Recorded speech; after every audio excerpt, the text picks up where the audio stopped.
क्या आपको लगता है कि आपकी वेबसाइट गूगल पे बिना एसईओ के रैंक कर सकती है? वेल, यस, देखा जाए तो ये पॉसिबल तो है, but it won't be a long term success. अब यहाँ सवाल उठता है, how to start SEO of a website. आज हम बात करेंगे उन 8 स्टेप्स के बारे में जिनको फॉलो करके आप किसी भी वेबसाइट का एसईओ करना स्टार्ट कर सकते हैं।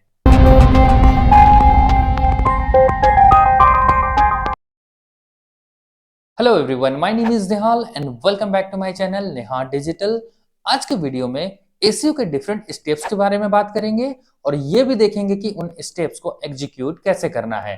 लेकिन उससे पहले अगर आपने अभी तक मेरे एसईओ फंडामेंटल्स प्लेलिस्ट को नहीं देखा तो जल्दी से जाकर उसे सेव कर लीजिए।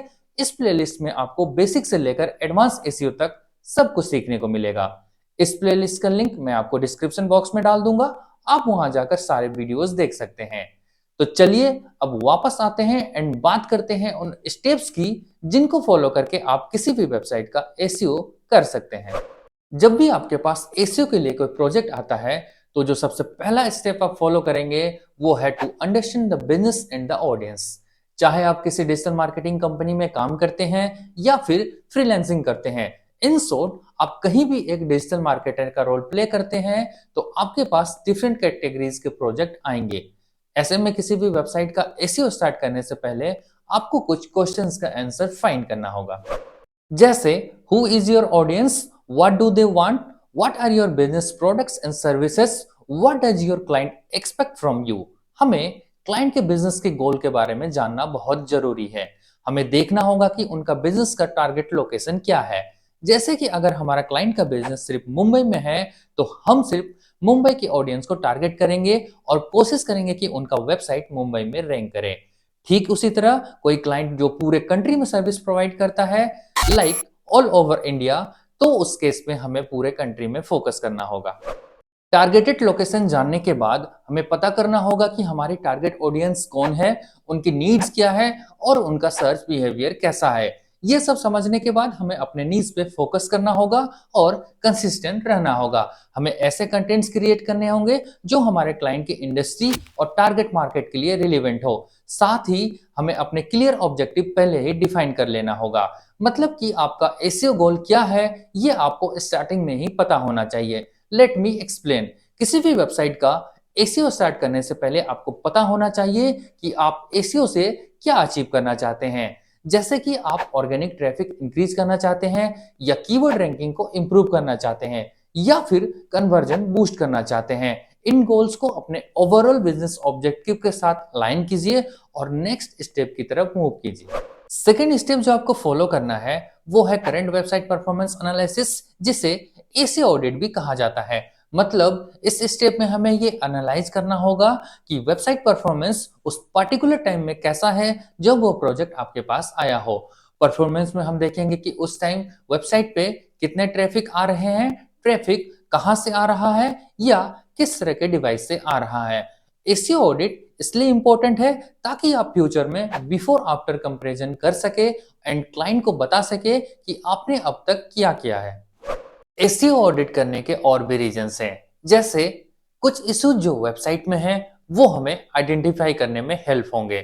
जैसे पहला, फॉर आइडेंटिफाइंग टेक्निकल इश्यूज, जैसे कि crawl errors, duplicate content, page speed या फिर वेबसाइट मोबाइल फ्रेंडली है या नहीं। इस तरह के और भी कई इश्यूज हैं जिनको हम एसईओ ऑडिट की हेल्प से डिटेक्ट कर सकते हैं। नेक्स्ट रीजन है ऑन पेज ऑप्टिमाइजेशन गैप्स, यानी कि एसईओ ऑडिट की हेल्प से poorly optimised title tags, meta description और हेडर्स को फाइंड किया जा सकता है। साथ ही डुप्लीकेट कंटेंट वाले पेजेस को भी आइडेंटिफाई किया जा सकता है। उसके बाद है कंटेंट ऑप्टिमाइजेशन। एसईओ ऑडिट की हेल्प से वेबसाइट के कंटेंट की क्वालिटी और रिलीवेंसी को एसेस किया जाता है ताकि एरियाज ऑफ इंप्रूवमेंट फाइंड कर सके। अगला है बैकलिंक्स ऑडिट। एसईओ ऑडिट हमें बैकलिंक्स की क्वालिटी और क्वांटिटी इवेल्युएट करने में हेल्प करता है ताकि हम वैसे लिंक्स को आइडेंटिफाई कर सके जो इन फ्यूचर वेबसाइट के लिए हार्मफुल हो सकते हैं। इन शॉर्ट, एसईओ ऑडिट किसी वेबसाइट का करंट एसईओ परफॉर्मेंस बताता है जिसकी हेल्प से हम अपनी स्ट्रेटजी बना सकते हैं और फ्यूचर में होने वाले प्रोग्रेस को मेजर कर सकते हैं। जिस तरह हम अपनी बॉडी का रूटीन चेकअप करवाते हैं जिसमें हमें पता चलता है कि हमारी बॉडी के ऑर्गन्स ठीक से काम कर रहे हैं या नहीं, ठीक वैसे ही एसईओ ऑडिट वेबसाइट की हेल्थ चेकअप होता है। अब आते हैं थर्ड स्टेप पे, जो है कॉम्पिटिटर एनालिसिस। कॉम्पिटिटर एनालिसिस किसी भी एसईओ स्ट्रेटेजी का बहुत जरूरी पार्ट होता है। अपने वेबसाइट के कॉम्पिटिटर्स को ऑब्जर्व करके उनसे इंस्पिरेशन ले सकते हैं और अपने वेबसाइट में ट्रैफिक बढ़ा के उसकी रैंकिंग को इम्प्रूव कर सकते हैं। कॉम्पिटिटर एनालिसिस के लिए हमें कुछ स्टेप्स फॉलो करने चाहिए। पहला, हम अपने कॉम्पिटिटर्स को आइडेंटिफाई करेंगे, जो कि वो कौन से वेबसाइट्स हैं जिनका बिजनेस हमारे जैसा या हमसे मिलता जुलता है। उसके बाद हम कॉम्पिटिटर्स के कीवर्ड्स की रैंकिंग को आइडेंटिफाई करेंगे। अब हम वैसे कीवर्ड्स को फाइंड करेंगे जिसमें आपके कॉम्पिटिटर्स का वेबसाइट रैंक कर रहा है बट आपका वेबसाइट रैंक नहीं कर रहा है। कॉम्पिटिटर्स को आइडेंटिफाई करने के बाद अब हम उनकी कंटेंट स्ट्रेटेजी को एग्जामिन करेंगे। हम चेक करेंगे कि हमारे कॉम्पिटिटर वेबसाइट की कंटेंट क्वालिटी कैसी है, उनकी कंटेंट किस टाइप का है एंड वो कितने फ्रिक्वेंटली वो अपना ब्लॉग पोस्ट कर रहे हैं। कंटेंट स्ट्रेटेजी एग्जामिन करने के बाद हम उनका बैकलिंक प्रोफाइल एनालाइज करेंगे। हमें एनालाइज करना होगा कि उनका बैकलिंक्स की क्वालिटी कैसा है और वो बैकलिंक्स कहाँ से अर्न कर रहे हैं। अब नेक्स्ट हम उनकी सोशल मीडिया एक्टिविटी देखेंगे। हम ऑब्जर्व करेंगे कि वो सोशल मीडिया प्लेटफॉर्म्स पे कितने एक्टिव हैं और उनके कंटेंट प्रमोशन का क्या तरीका है। लास्ट में अगर जरूरत पड़े तो हम उनके लोकल एसईओ को ऑब्जर्व करेंगे। अब हमारे पास कॉम्पिटिटर वेबसाइट का पूरा एनालिसिस है। उसी ऑब्जर्वेशन के अकॉर्डिंग हम अपनी एसईओ स्ट्रेटजी बनाएंगे और उसे अपने वेबसाइट पे इम्प्लीमेंट करेंगे। अभी तक हमने जो 3 स्टेप्स फॉलो किया उससे हमें ये आइडिया हो जाएगा कि क्लाइंट का बिजनेस क्या है, उनकी ऑडियंस कौन है और हमें कहाँ फोकस करना है। इसके बाद जो अगला स्टेप हम लेंगे वो है कीवर्ड रिसर्च। सपोज आप किसी ट्रैवल ब्लॉग का एसईओ कर रहे हैं, तो आप जिन कीवर्ड्स को टारगेट करेंगे वो क्या होंगे? वो best destination for solo travellers या अफोर्डेबल बीच वेकेशंस, शायद इसी तरह के कुछ कीवर्ड्स होंगे। एक बार कीवर्ड का लिस्ट रेडी हो जाने के बाद आपको उन लॉन्ग टेल कीवर्ड्स पे फोकस करना है जो ज्यादा स्पेसिफिक होंगे। कीवर्ड रिसर्च करने के लिए सबसे पहले हमें ब्रेनस्टॉर्म करना होगा कि हमारी टारगेट ऑडियंस हमारे बिजनेस को कैसे डिस्क्राइब करेगी। इससे हमें सीड कीवर्ड्स मिलेंगे जो कि हमारे कीवर्ड रिसर्च का फाउंडेशन होंगे। फिर हम गूगल कीवर्ड प्लानर, सेमरेस या एचआरएफ जैसे टूल का यूज करेंगे जिनसे हमें सर्च वॉल्यूम और कीवर्ड डिफिकल्टी के बारे में पता चलेगा। सर्च वॉल्यूम का मतलब होता है कि कोई कीवर्ड कितनी बार सर्च किया गया है एंड कीवर्ड डिफिकल्टी का मतलब होता है कि कोई कीवर्ड कितना कॉम्पिटिटिव है। इतना काम करने के बाद हम लॉन्ग टेल कीवर्ड्स को आइडेंटिफाई करेंगे क्योंकि ये ज्यादा लंबे और ज्यादा स्पेसिफिक होते हैं। हम अपने कॉम्पिटिटर्स के कीवर्ड को भी एनालाइज करेंगे कि वो कौन से कीवर्ड को टारगेट कर रहे हैं और कौन कौन से कीवर्ड उनके लिए वर्क कर रहे हैं। अब हमारे पास कीवर्ड्स की काफी लंबी लिस्ट आ जाएगी। इनमें से सभी कीवर्ड्स को हम रिलेवेंसी, सर्च वॉल्यूम और डिफिकल्टी के बेसिस पे इवेल्युएट करेंगे। ऐसे कीवर्ड्स को प्रायोरिटाइज करेंगे जो हमारे गोल्स और टारगेट ऑडियंस के साथ अलाइन करेंगे। अब अगर आप गूगल पे अपने वेबसाइट की रैंकिंग को बूस्ट करना चाहते हैं तो आपको अगला स्टेप बहुत ध्यान से फॉलो करना होगा, जो कि है टेक्निकल एसईओ। अगर मैं डेफिनेशन की बात करूं तो जब सर्च इंजन के क्रॉलिंग और इंडेक्सिंग फेज के लिए किसी वेबसाइट को ऑप्टिमाइज किया जाता है तो उस प्रोसेस को टेक्निकल एसईओ कहा जाता है। ये किसी वेबसाइट के टेक्निकल एस्पेक्ट को इंप्रूव करने पे फोकस करता है। ये इंश्योर करता है कि हमारी वेबसाइट को search engine easily access, crawl, interpret और इंडेक्स कर सके, वो भी बिना किसी प्रॉब्लम के। तो आइए मैं आपको टेक्निकल एसईओ करने के पूरा चेकलिस्ट को आपके साथ डिस्कस करता हूं। इस चेकलिस्ट में सबसे पहला स्टेप है crawling and indexing. Web pages को डिस्कवर और फेच करने के प्रोसेस को क्रॉलिंग कहा जाता है। सर्च इंजन इस प्रोसेस के लिए बोट्स का यूज करते हैं जो कि लिंक्स के थ्रू एक पेज से दूसरे पेज पे क्रॉल करता है। वेब पेजेस को डाटाबेस पे स्टोर और ऑर्गेनाइज करने के प्रोसेस को इंडेक्सिंग कहा जाता है। सर्च इंजन वेब पेजेस को इंडेक्स करके रखते हैं ताकि यूजर्स जब भी कोई क्वेरी इंटर करे तो उन पेजेस को रिट्राइव किया जा सके। क्रॉलिंग और इंडेक्सिंग एसईओ के लिए बहुत इसेंशियल है। अपने वेबसाइट को क्रॉलिंग और इंडेक्सिंग के लिए ऑप्टिमाइज करके आप अपने वेबसाइट के सर्च इंजन रैंकिंग को इंप्रूव कर सकते हैं। गूगल सर्च कंसोल की हेल्प से आपको रेगुलरली इंडेक्सिंग इशू चेक करते रहना चाहिए और क्रॉल एरर्स को फिक्स करते रहना चाहिए। अगला है आपका web page load speed. SEO में एक ऐसा क्रिटिकल फैक्टर है जिसका इंपैक्ट यूजर्स एक्सपीरियंस और सर्च इंजन रैंकिंग दोनों पर पड़ता है। आप अपने वेबसाइट की स्पीड चेक करने के लिए गूगल पेज स्पीड इनसाइट और जीटी मैट्रिक जैसे टूल का यूज कर सकते हैं। पेज स्पीड ऑप्टिमाइजेशन के कुछ की एस्पेक्ट है जिनका ध्यान हमें रखना चाहिए। सबसे पहला है इमेज ऑप्टिमाइजेशन। इमेजेस को कंप्रेस करने और फाइल का सही फॉर्मेट जैसे वेब यूज करने से फाइल साइज रिड्यूस होता है, जिससे लोडिंग टाइम इंप्रूव होता है। दूसरा है मैनिफिकेशन। सीएसएस, जावास्क्रिप्ट और एचटीएमएल को मिनिफाई करने से अननेसेसरी कैरेक्टर्स रिमूव होते हैं और फाइल साइज रिड्यूस होता है। चौथा है server response time. Server performance को ऑप्टिमाइज करने और एक रिलायबल होस्टिंग प्रोवाइडर को चूज करने से सर्वर रिस्पॉन्स टाइम रिड्यूस होता है। इन सभी की एस्पेक्ट को ध्यान में रखने से आप पेज लोड स्पीड इंप्रूव कर सकते हैं। इसके बाद है साइट मैप। साइट मैप एक ऐसा जरूरी फाइल होता है जो कि सर्च इंजिन्स को आपके वेबसाइट के पेजेस और अदर फाइल्स का इंफॉर्मेशन प्रोवाइड करता है। साइट मैप बेसिकली दो टाइप्स के होते हैं। पहला HTML साइट मैप और दूसरा XML site map. HTML site map को ह्यूमन यूजर्स के लिए डिजाइन किया जाता है। HTML साइट मैप ऐसे वेब पेजेस होते हैं जो वेबसाइट के इंपॉर्टेंट पेजेस को स्ट्रक्चर वे में लिस्ट करते हैं ताकि विजिटर्स के लिए नेविगेट करने में इजी हो जाए। HTML साइट मैप का लिंक आपको ज्यादातर वेबसाइट के फूटर सेक्शन में देखने को मिलेगा। फॉर एग्जांपल, फ्लिपकार्ट जैसे वेबसाइट में large amount of product sale किया जाता है। ऐसे में अगर आपको कोई पर्टिकुलर चीज जैसे कि व्हाइट टी शर्ट फाइंड करना हो तो आपको HTML साइट मैप में एक ही लिंक के अंदर सारे व्हाइट टी शर्ट एक साथ मिल जाएंगे। अब देखते हैं XML साइट मैप क्या होता है। जिस तरह HTML साइट मैप को ह्यूमन यूजर्स के लिए डिजाइन किया जाता है, उसी तरह XML साइट मैप को सर्च इंजन के लिए डिजाइन किया जाता है। ये सर्च इंजन को आपके वेबसाइट के URL का डिटेल इंफॉर्मेशन प्रोवाइड करने के लिए XML यानी एक्सटेंसिबल मार्कअप लैंग्वेज का यूज करते हैं। नेक्स्ट है आपका SSL सर्टिफिकेट। SSL यानी सिक्योर सॉकेट लेयर सर्टिफिकेट एक डिजिटल सर्टिफिकेट होता है जो एक वेबसाइट की आइडेंटिटी को ऑथेंटिकेट करता है और एक इनक्रिप्टेड कनेक्शन इनेबल करता है। सपोज हम जब किसी वेबसाइट को ओपन करते हैं जैसे amazon.com, तो उसके URL में अगर HTTPS है तो वो SSL सर्टिफिकेट यूज कर रहे हैं, एंड अगर सिर्फ HTTP है तो ये SSL सर्टिफिकेट यूज नहीं कर रहे हैं। लेकिन ये SSL सर्टिफिकेट इतना इंपॉर्टेंट क्यों है? 2014 में गूगल ने ऑफिशियली अनाउंस किया था कि HTTPS एक रैंकिंग सिग्नल है और SSL सर्टिफिकेट वाली वेबसाइट बिना SSL वाली वेबसाइट के कंपैरिजन में हाई रैंकिंग करेगी। इसके अलावा एक सिक्योर साइट विजिटर्स को कॉन्फिडेंस देती है कि उनका डेटा सेफ है।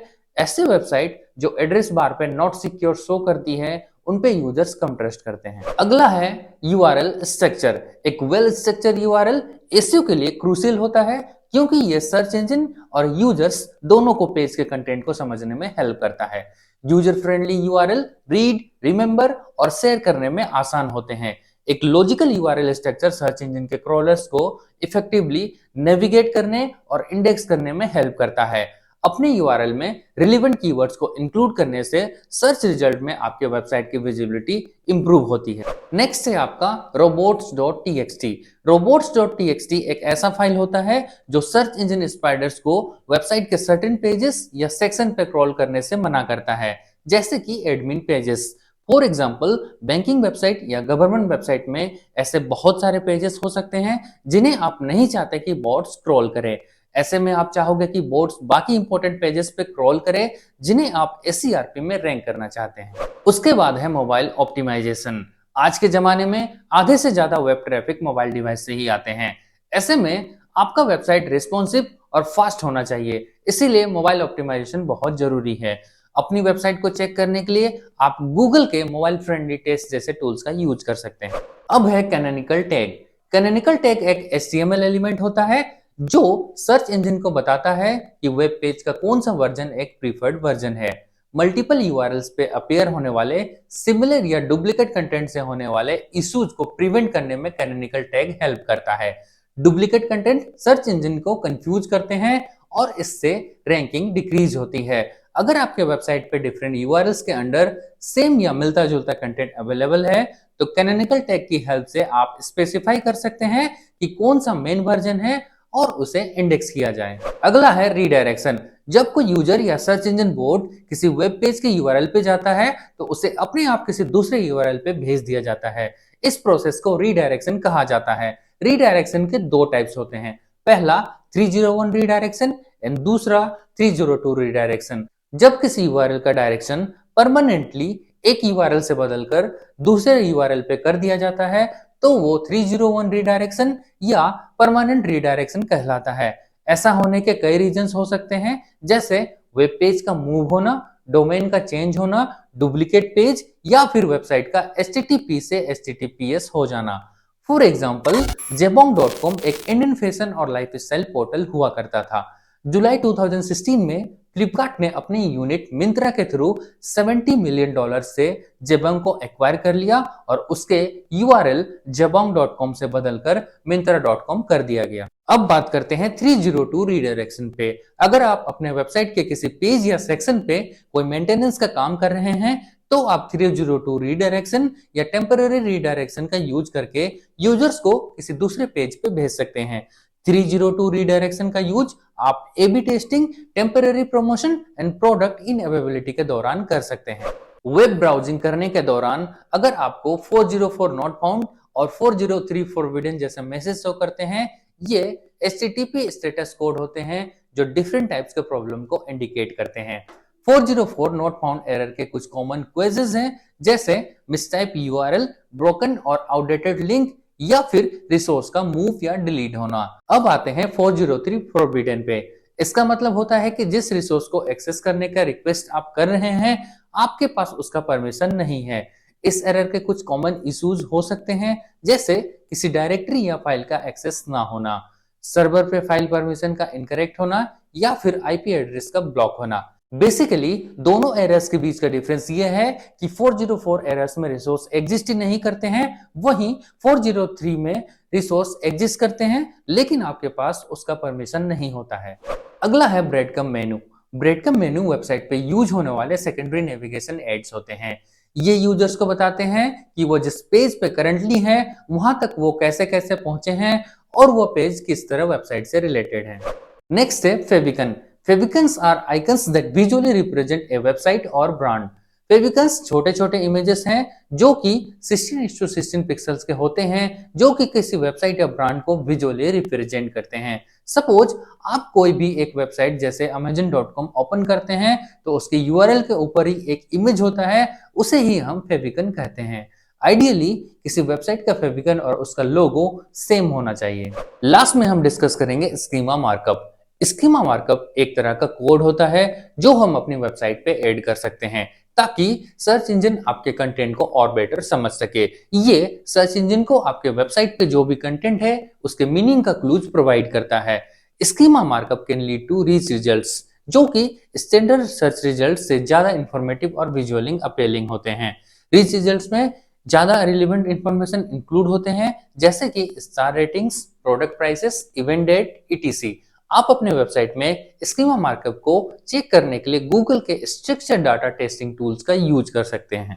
टेक्निकल एसईओ के बाद जो हम अगला स्टेप फॉलो करेंगे वो है ऑन पेज ऑप्टिमाइजेशन। इसका मतलब है आपके वेबसाइट के स्ट्रक्चर और कंटेंट को ऑप्टिमाइज करना। रिमेंबर, वैसे वेबसाइट सर्च इंजन पे बेटर रैंक करते हैं जिन पे लोग ज्यादा देर तक टिके रहते हैं। इसीलिए quality content is your secret weapon. Content अच्छा, एंगेजिंग और फ्रेश होगा तो ट्रैफिक खुद ब खुद बढ़ेगा। टेक्निकल एसईओ की तरह ऑन पेज ऑप्टिमाइजेशन का भी एक पूरा चेकलिस्ट है।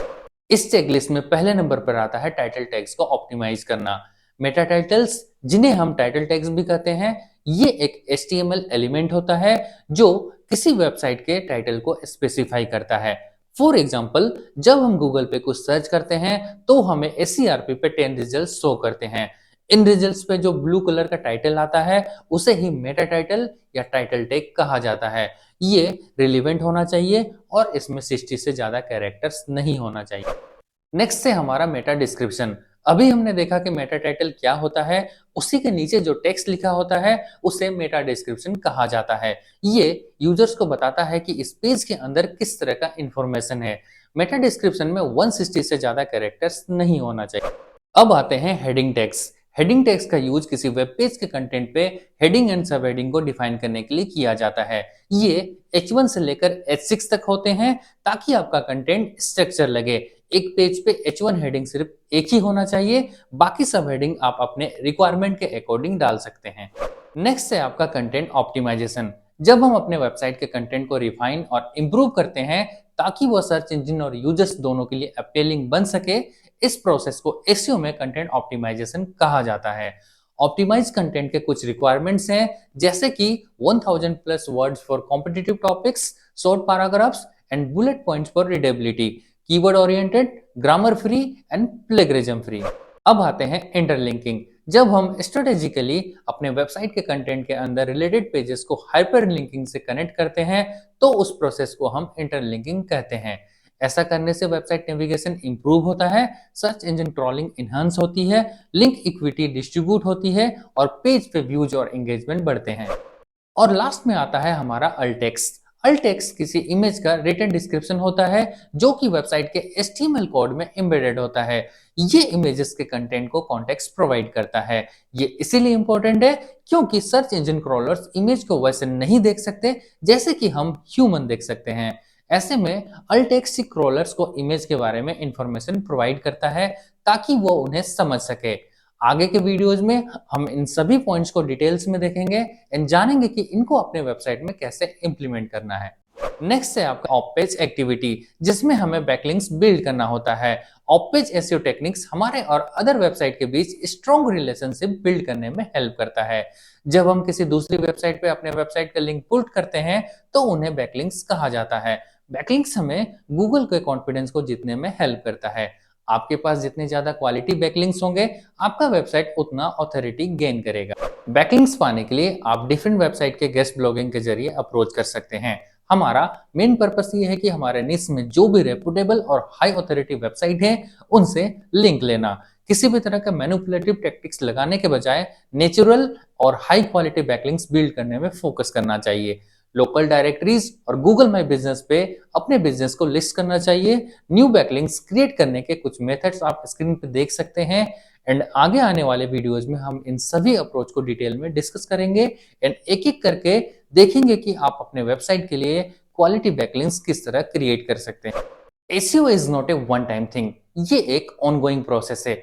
इसीलिए फाइनल स्टेप है अपनी एसईओ स्ट्रेटजी को मॉनिटर और एडजस्ट करना। अपनी वेबसाइट के परफॉर्मेंस को ट्रैक करने के लिए गूगल एनालिटिक्स और गूगल सर्च कंसोल जैसे टूल्स का यूज कर सकते हैं। इनसे आपको पता चलेगा कि कौन से पेजेस अच्छे से परफॉर्म कर रहे हैं, कौन से कीवर्ड ट्रैफिक ला रहे हैं और वो कौन से एरियाज हैं जहां पे इंप्रूवमेंट्स की जरूरत है। तो आज का वीडियो हम यहीं एंड करते हैं और इसी तरह के डिजिटल मार्केटिंग एंड एसईओ से रिलेटेड वीडियोज के लिए मेरे चैनल के साथ बने रहिए। वीडियो अच्छा लगे तो इसे लाइक, कमेंट और सब्सक्राइब करना ना भूलें। Thanks for watching and Hare Krishna.